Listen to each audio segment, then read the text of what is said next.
The goal of Data Transformers podcast is to accelerate digital transformation by bridging the gap between business outcomes and rapidly advancing technologies. And we aim to bridge this gap by focusing on data. I am Peggy Tsai, top 50 women in tech influencer, co-author of the AI book, and data governance expert. I'm Ramesh Danta, an entrepreneur, a tech blogger, and AI enthusiast.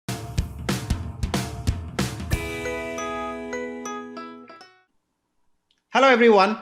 Welcome to another episode of the Data Transformers podcast. And today we are excited to have a guest who is Amazon's global program manager and newly minted LinkedIn's top voice in data science and artificial intelligence, Greg Coquillo. Greg, welcome. Thank you. Thank you very much, Ramesh and Peggy. Thank you for having me. And I'm happy to be here to talk to you, talk to the audience. It's truly an honor to be among you all. We're very honored to have you here. Thanks, Greg, for being here today. Appreciate it. So Greg, so I gave a very high-level introduction. So global program manager, that can mean many different things.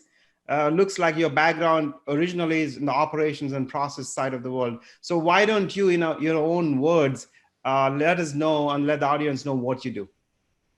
Sure. My current role right now, I'm the head of global expansion for the private brands division at Amazon. But I just cater to safety and compliance. So I lead that piece of new product development where I make sure that I leverage technology or processes to make sure I accelerate time to market. But in doing so, these technologies, these processes are making sure that we're capturing the right compliance requirements, import requirements, and safety requirements for these products to make sure that by the time we launch in any marketplace, these products are safe for the customers. And it seems like you leverage a lot of data science in a lot of your work. Can you talk a little bit about how that applies to safety and compliance? Sure. So if you think about a lot of the products that we put to market, we have to make sure that we identify these products the right way in our systems. And one of those things is kind of like automation for things like classifications of ASINs. So you want to make sure you classify them properly to make sure you're capturing the requirements for all of our testings. So if you misclassify a product, you might miss out on a key checks that you need to do on these products before you launch them out. So a lot of that means you want to leverage machine learning because classification is so hardest task. When done by a human, you have to do more than just rule-based scenario. You have to really look at all the aspects of that product to make sure that you classify it in the proper way, to make sure you're capturing all of these requirements for the product, right? If you think about quality of the product, safety of the product, all of the performances and things like that, or the requirements to import at the local marketplace, all of these misclassification can be very critical, right? Very costly and very costly for the customer, very costly for us. And in those cases, a machine learning tool can enable millions of products for us very fast. So you can see how doing it with a human can be very, time consuming. And those are the cases where I can look at and see what are the opportunities we have to build like an ML tool to perform that task.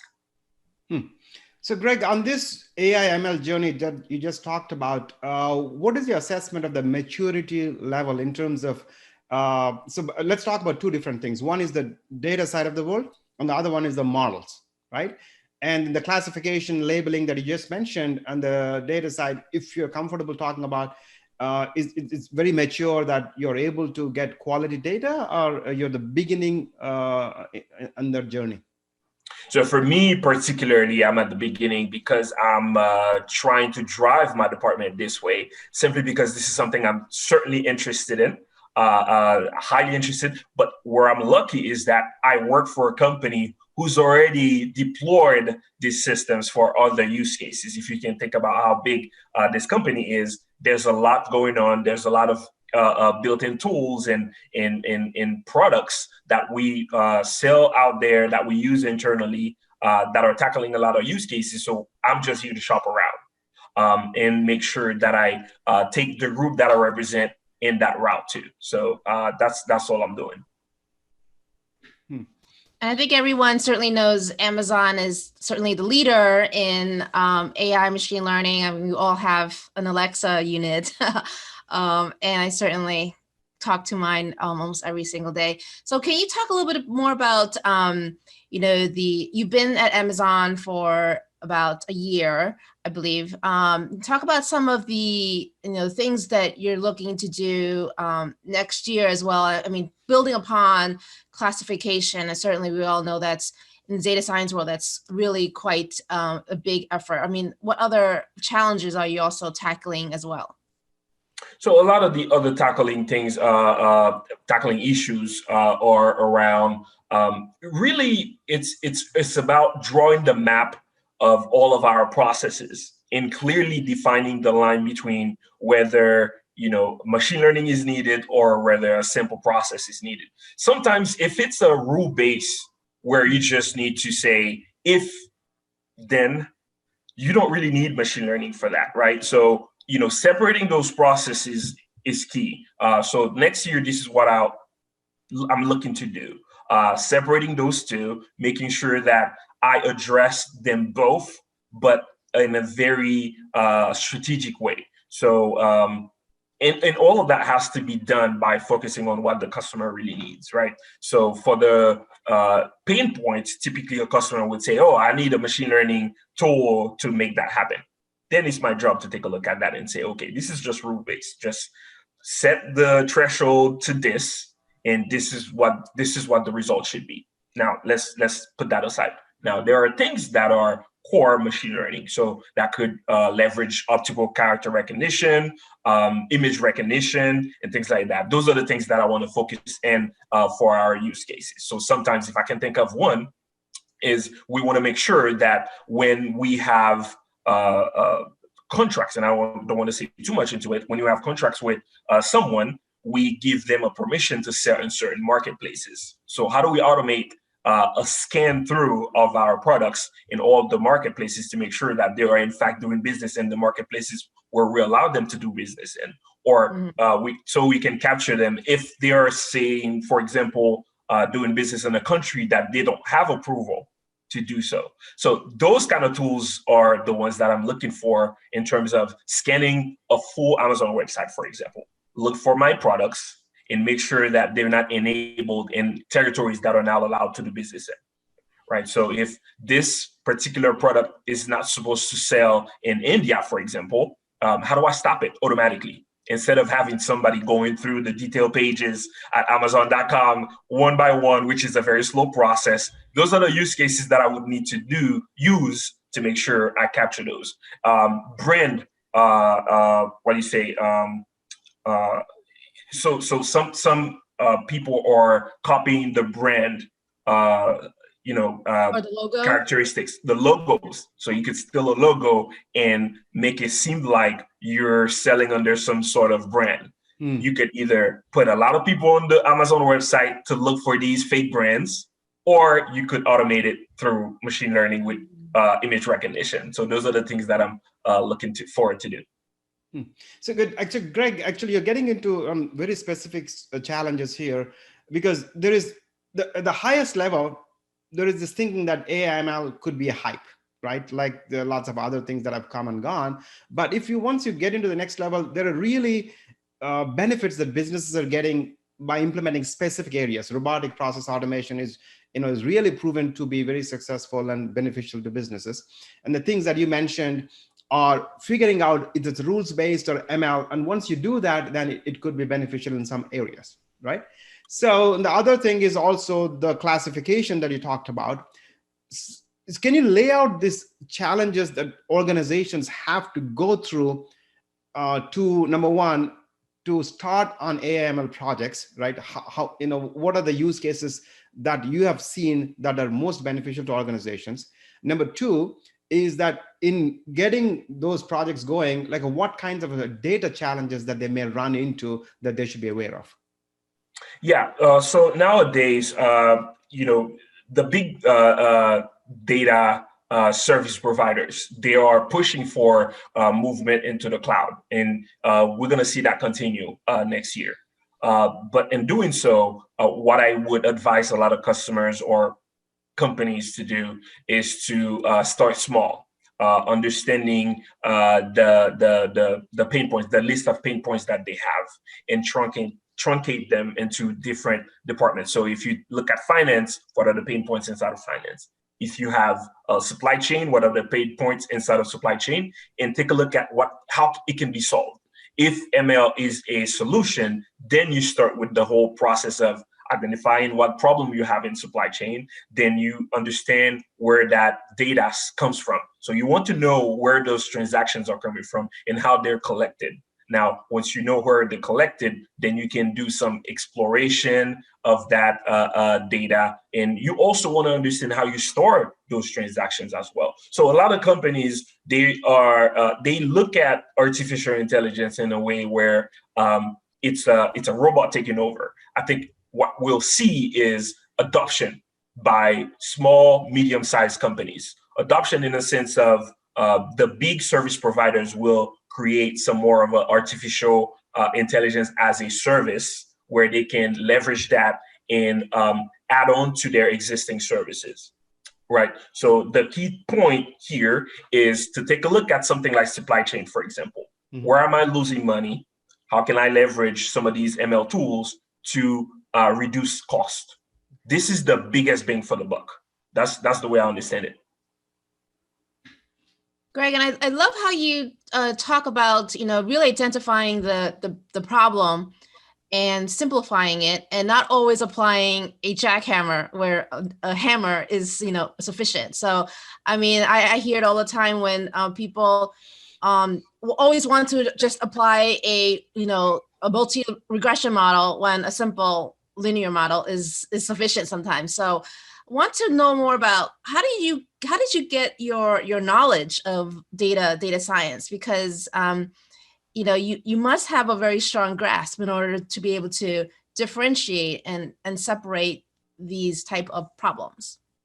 So it's an interesting question because I would say I'm in learning phase, right? And I'm in a situation where I am refreshing my memory, and I'll explain why a little bit. One way that I've done it was start somewhere. And data science is so huge. You can start everywhere. You could be at the data storage area, data collection. You could be in the exploration area. You could be in the engineering side. You could be on the deployment side, you name it. You could be on the visualization side, which is where I started solving issues in the visualization area. And then I started wanting more meaning I accessed a lot of the available materials that are out there through some of these channels like Coursera or Udemy. So started to take some classes in those areas to kind of learn this new concept that was to me machine learning. And then it started to grow, especially this year, in terms of okay, wait a second. A lot of the machine learning, what it is statistics and probabilities and understanding how linear algebra works. I've done this in college. I've done this at some point, but I totally forgot how to do it. And now I have to go back to kind of understand a little bit what's under the hood. Given that there's a trend happening right now, a lot of the big companies are providing these automated tools when it comes to data cleaning, deployment, etc. But I'm still interested into what's happening under the hood for an artificial neural network, for example. I want to understand that, what's going on. How do we manipulate a matrix? And for that, yes, I went back to the basics, literally. Wow. This is one of my books from college. In one of those classes that I dreaded, and now I'm ashamed to say I have to go back to it to understand what's going on. So those are the things that I try to do. And here's another one here. Highly recommended. So this is probability and statistics. Those are those are classes that I took while I was in college, and that I now realize is what's happening under the hood for these models, or to understand the logic for their recommendations, for their output, for their inference.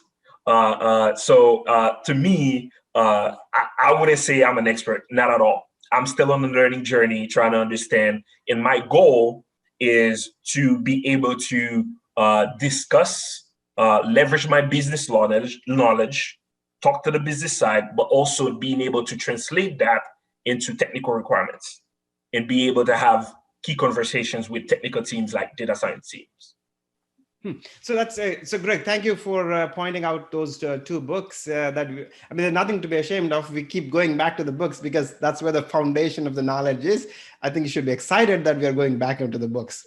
Yeah. So that's good. So in this area, one of the things that you've been telling us that you've acquired knowledge as opposed to somebody who's gone to college and learned data science, right? And then, but you're dealing with a lot of data scientists in your work.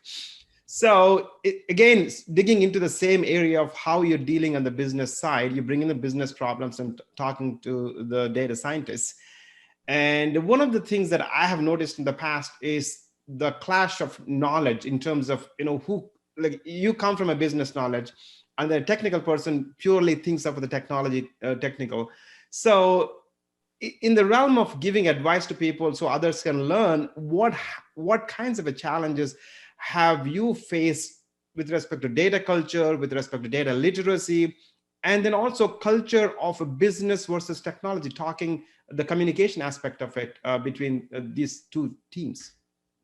Yeah, absolutely. So, and I think it's a two-way effort, right? Each side has to make an effort to understand the key terms, the main terms, something like, inference, what does it mean, AUC, ROC, performance of, knowing how to understand the performance of a model. At high level, a business person needs to understand those. At high level as well, a technical person needs to understand some of the key business terms and processes to be able to make sure that they can provide the right solutions. So it's a two-way effort. What I find easy for me is to understand how to put my thumb down on quantifying the risk of leveraging an ML tool. There's always going to be risk because the predictions are not going to be 100%.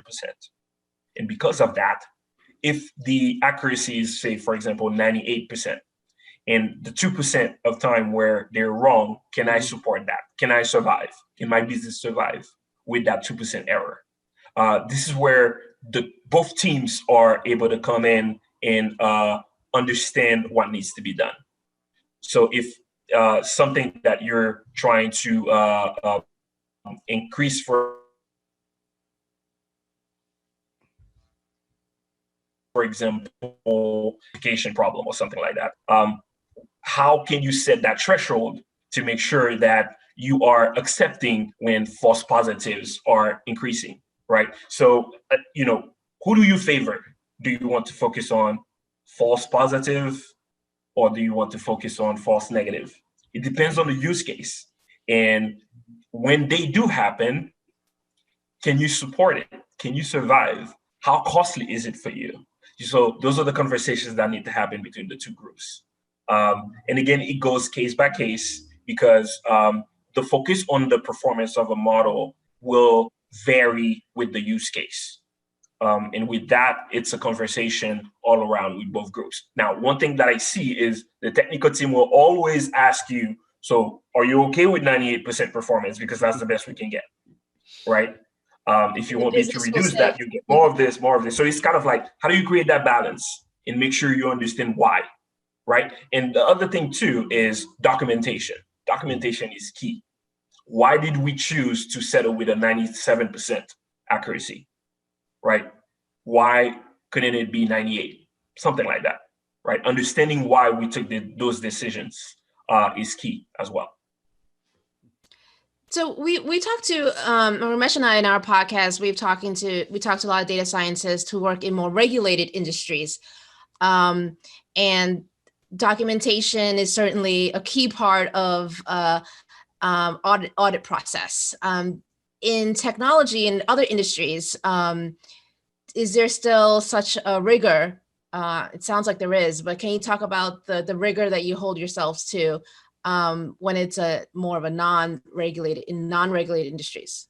Like why is it still important to document and to improve maybe is it to gain transparency? Like what are your reasons? That's a great question. I really like it because what makes it easy for me is because it's key Amazonian culture there to document, to write documents. And you nailed it by saying, is it to drive transparency? That's exactly it. To drive transparency, to make sure that everybody is aligned on the strategy that is going to be used or that was used for a use case. That's pretty much it. And this is one of those best practices that's been very beneficial for me because I don't come from a company where we were kind of encouraged to write documents. It was more PowerPoints. So a PowerPoint could be interpreted by many eyes, right? But keywords in the document are really straightforward. It's easy for people to understand and grasp. And the simple thing is documenting simply means that you can go back to it and understand. If you need to make a change, you need to understand why you made that first decision in the first place. That's what it's about. Requirements from a customer's perspective, they change every time. New requirements will come in. Old requirements need refreshing. And if you want to update those, you have to go back to the data source or the documentation source to understand why you made that first decision in the first place. And what part of that document you need to update. Do you need to make it obsolete or you need to create a brand new document, et cetera, et cetera. This is those kind of best practices that helps us throughout the journey and gives us a sense of direction, certainly. And how difficult is it to document, especially when a lot of models are done agile or a lot of the data curation in the beginning is still very, I would say trial and error. So I'm curious if you could share any light into, maybe the percentage of time spent on documenting versus how much of a project is spent figuring things out, I would say. I guess, it depends on where you are in a group, right? So if I'm in the business side, I have to focus a lot on the business case and write a lot around that. So I use non-technical and technical terms inside of that document. Focus a lot around, what is the issue, why we're having this issue, what are the set of solutions that we can come up with, who can provide these solutions and how these solutions work, et cetera, et cetera. Then you have appendix of additional documents. So you have to pull data, you have to analyze the data and provide a proof of concept for those solutions and things like that. A lot of the work is done there on my side. Now, if you think about the guy who's on the data collection side or the guy who's about to build the pipeline for that data collection and storage and transformation, et cetera, they have key tools that are allowing that documentation inside of that pipeline itself. So there are some pipeline, design tools for that we have in-house that allows us to put documentation in terms of why we're creating this pipeline.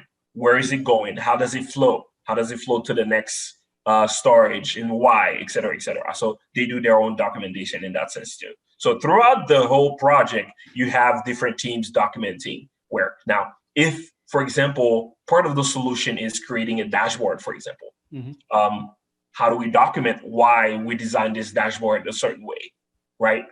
All these tools that we have internally, we're putting it down in there too. We're creating these dashboards for XYZ reason. Those are the metrics that we selected because of XYZ Those are the business use cases that this dashboard is built for, et cetera, et cetera. Whenever we update some of these metrics, because as you deploy these dashboards for people to use, you'll see that the more audience you have, the more requests you will have. Then you'll need to change an already established metric to something else.